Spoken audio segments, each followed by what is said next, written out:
अस्सलाम वालेकुम, क्या हाल है। आई होप कि आप लोग बिल्कुल ठीक ठाक होंगे और अल्हम्दुलिल्लाह हम भी बिल्कुल ठीक ठाक हैं। बस वीकेंड हो तो बस वीकेंड की मसरूफ़ियत बड़े मज़े की होती है। एक तो आप रिलैक्स होते हैं, जब दिल करे उठ जाएं और जब दिल करे नाश्ता बनाएं। तो आज जी मेरा मूड बिल्कुल नहीं था।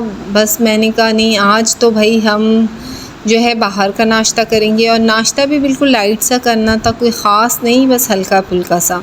तो जी मैंने बनाई चाय गर्मा गर्म सी और मियाँ जी को की फ़रमाइश, तो ये बाहर से यहाँ पर मिलते हैं, मीन्स कि इस टाइप के होते हैं ये, थोड़े से क्रिस्पी से ना आपको लगेंगे जैसे पूरियाँ टाइप नहीं होते, लेकिन थोड़े से क्रिस्पी स्टाइल में इनकी ना मतलब होती है। अब मैं वहाँ गांव में थी तो इसको मतलब इस तरह से कहा जाता था, मतलब पकवान टाइप में, लेकिन अब इसको पता नहीं क्या कहते हैं यहाँ पर। लेकिन हम लोगों ने ये मंगवा लिया साथ में। मियाँ जी तो नाश्ता कर गए थे, लेकिन मैं और मेरे बच्चे थे ना, हम लोगों का मूड था कुछ बाहर का भी, क्योंकि अभी सिंध में काफ़ी अच्छी बारिशें हो रही हैं। मतलब समझें कि सिंध का मौसम बड़ा ही खुशगवार है। बाकी कुछ भी हो भाई, मेरी तो सुबह चाय के साथ होती है। अगर मुझे खाली चाय भी मिल जाए ना तो मैं शुक्र अल्हम्दुलिल्लाह करके चाय से भी ना मतलब सारा दिन अच्छा गुजार लेती हूँ। लेकिन जो मुझे चाय की क्रेविंग होती, वैसे यहाँ कुछ ख़ास कुकिंग नहीं आती। साथ ही देखते देखते मौसम बड़ा प्यारा और मतलब खूबसूरत सा, चारों तरफ से बादल थे और उसके बाद तो इतनी बारिश हुई है ना हमारे पास।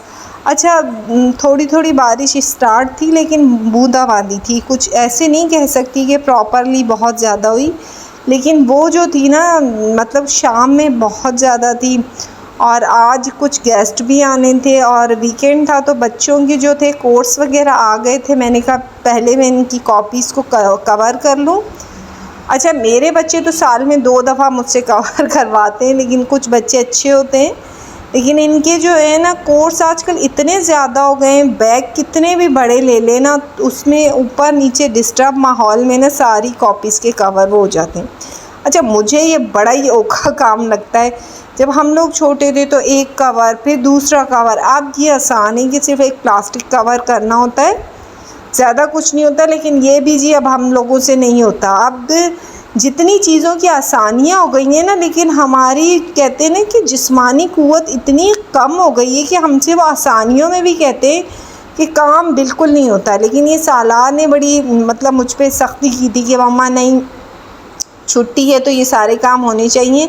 फिर इसी वजह से मैंने कहा अगर हो गया तो हो जाएगा, वरना फिर रह जाएगा।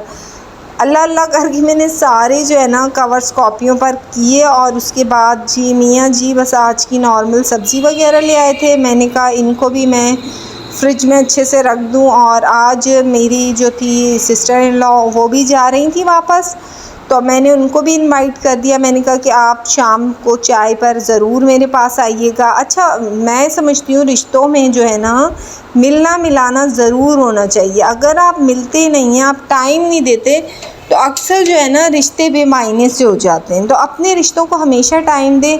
साथ ही फ्रूट हमेशा फ्रिज में धो कर रखिए, क्योंकि जो छोटे बच्चे होते हैं ना वो मतलब फ्रूट्स को देखते ही ना उन लोगों का यही होता है कि बिना धोए या कि वॉश किए खा लेते हैं। और इसी तरह ये मोहम्मद का था।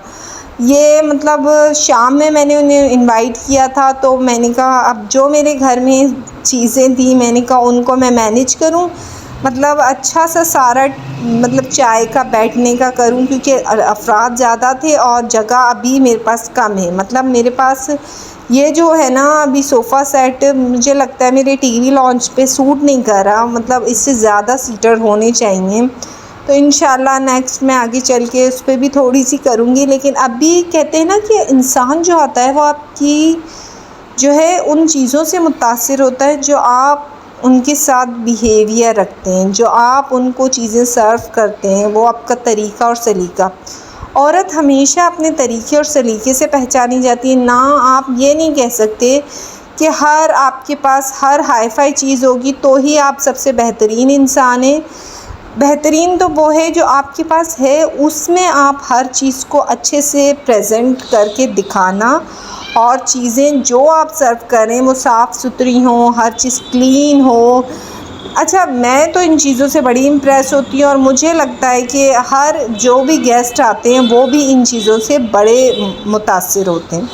साथ साथ मैंने इस क्लीनर से सारी क्लीन कर दी, फिर इनको मैंने इस तरह से किया। पहले मैंने ये वाला रखा पर फिर मुझे लगा नहीं, इस टेबल पे ये सूट नहीं कर रहा। फिर जी मेहमानों के आने से पहले, जब आपका मेज़बान एक ही हो ना, तो आप कोशिश किया करें कि ज़्यादा काम पहले ही ख़त्म कर लें। मींस के अगर आपने इस तरह से कुछ भी बर्तन है उन्हें उस वक्त तो ख़ास तौर पे बिल्कुल ना वॉश करें, पहले कर लें। क्योंकि अक्सर मैंने ये देखा है कि घरों में गीली गीली प्लेटें ही ला के सामने रख देते हैं। सबसे बुरा इम्प्रेशन ये पड़ता है कि आपका बर्तन गीला है। ख़ास तौर पे जो भी आप चीज़ सर्व करें वो खुश्क और साफ़ सुथरी होनी चाहिए। मैं आपको सीरियस बताऊं, ख़ास तौर पे मर्दों को ये चीज़ बिल्कुल पसंद नहीं होती कि प्लेट्स उठा रहे हैं तो जी प्लेट्स ऊपर नीचे गीली हों या हमने वॉश उसी वक्त की हों। तो फिर उनको मैं पहले से ही ना वॉश करके उन्हें खुश्क करके मैं रख देती हूँ, ताकि ना जिस भी गेस्ट को ना आपकी जो है ना चीज़ें साफ़ सुथरी मिलनी चाहिए। साथ ही जी मैं चाय जब भी स्पेशली जो चाय बनाती हूँ ना स्पेशल सी, तो मैं दोनों दूध का इस्तेमाल करती हूँ, डब्बे वाला भी करती हूँ और खुला दूध भी। इससे यकीन करें चाय का इतने मज़े का टेस्ट होता है ना।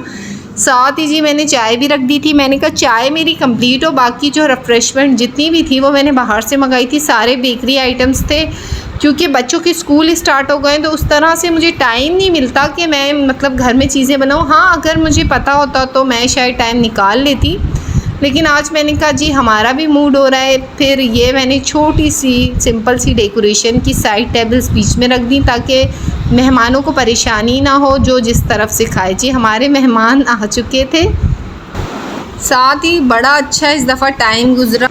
मियाँ जी उसी टाइम सब कुछ लाए। अच्छा, मैंने कहा कि एक मीठे का आइटम भी होना चाहिए और कुछ इस तरह, तो मैंने बेकरी से इस तरह की पेस्ट्रीज़ मंगा ली थी जो कि आइस पेस्ट्रीज़ थी। साथ में मैंने एक इस तरह का आइटम रखा कि मतलब पेटिस टाइप के हो जाए, और एक मैंने ये इस तरह के बर्गर मंगवा लिए थे, उनके कट्स लगा दिए थे। ये जो है ना चाय की मैनेजमेंट भी बड़ी वो होती है कि हमें क्या क्या सर्व करना है। साथ मैंने कहा कि मीठे में बिस्किट्स और केक थे, और मतलब जो है हमारे पास इस तरह की ड्राई आइटम्स में ये था। मैंने इस तरह तमाम टेबल्स पे रख दिया। माशाल्लाह सब ने खूब एंजॉय किया और बहुत अच्छा टाइम गुजरा, क्योंकि मैं बड़ी इस टाइप की हूँ, मतलब साथ में चिप्स वगैरह इस तरह। आखिर में हम लोगों ने पान एंजॉय की।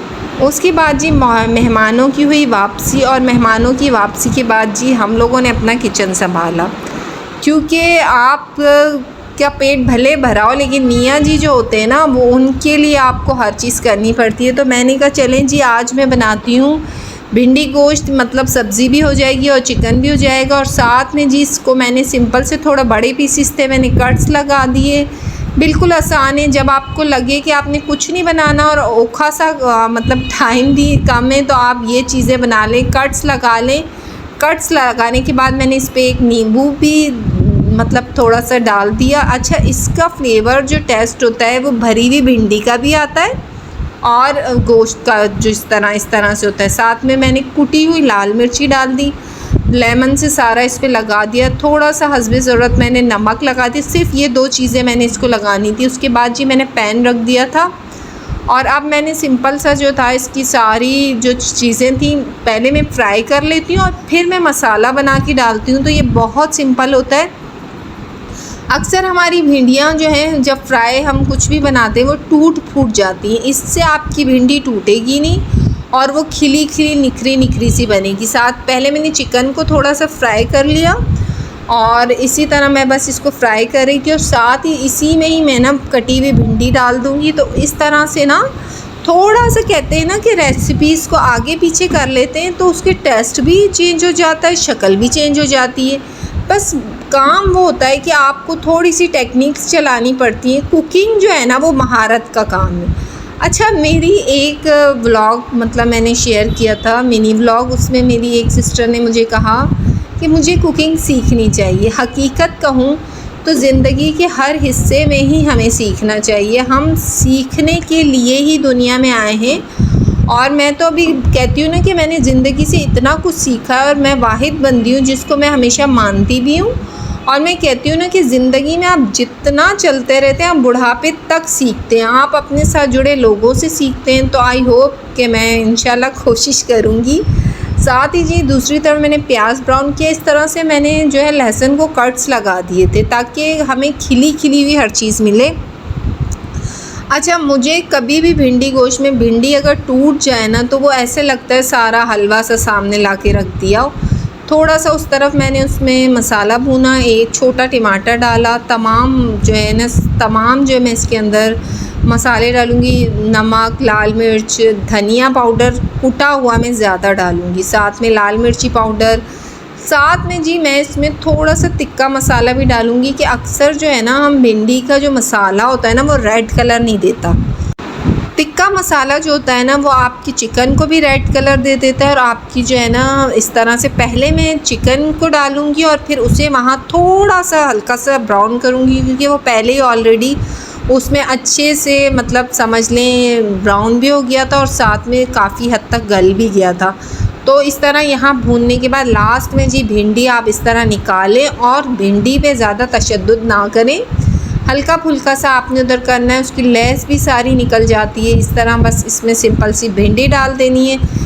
जो है कुकिंग एक पैशन है, और जिसको ये समझ आ गई तो बस फिर आपकी ज़िंदगी आसान है। और मैं तो अभी तक जो है ना इस भिंडियों में ना बड़ा उससे सीख रही हूँ कि भिंडी बिल्कुल ना टूटे। बस इस तरह मैंने इसको दम लगाया, और साथ ही साथ मेरी यहाँ भिंडी बन रही थी, और साथ ही बाहर इतनी भरपूर तरीके की ना मतलब बारिश शुरू हो गई। साथ ही जी मैंने कहा सैलेड वगैरह भी तैयार करूँ। जब मैं किचन में होती हूँ तो ये सारे काम मैं इकट्ठे करती रहती हूँ, ताकि ये है कि सारी चीज़ें मैनेज भी हो जाएं। और किचन क्योंकि मुझे क्लीनिंग भी करनी होती है, मुझे डस्टिंग भी करनी होती है, कपड़े भी वॉश करने होते हैं, सब चीज़ों को टाइम देना होता है। तो फिर अगर मैं टाइम बचाऊंगी नहीं तो फिर मैं हर चीज़ पे किस तरह से मैनेज करूंगी। साथ ही जी तौबा माशाल्लाह माशाल्लाह, मैं कह रही हूँ ना कि सिंध का मौसम तो आफत, मतलब इतना हसीन हुआ है ना। और ये जो बारिश थी ये पूरी रात बारिश बरसी, और मतलब 2-4 दिन से तो बहुत ही हसीन मौसम है।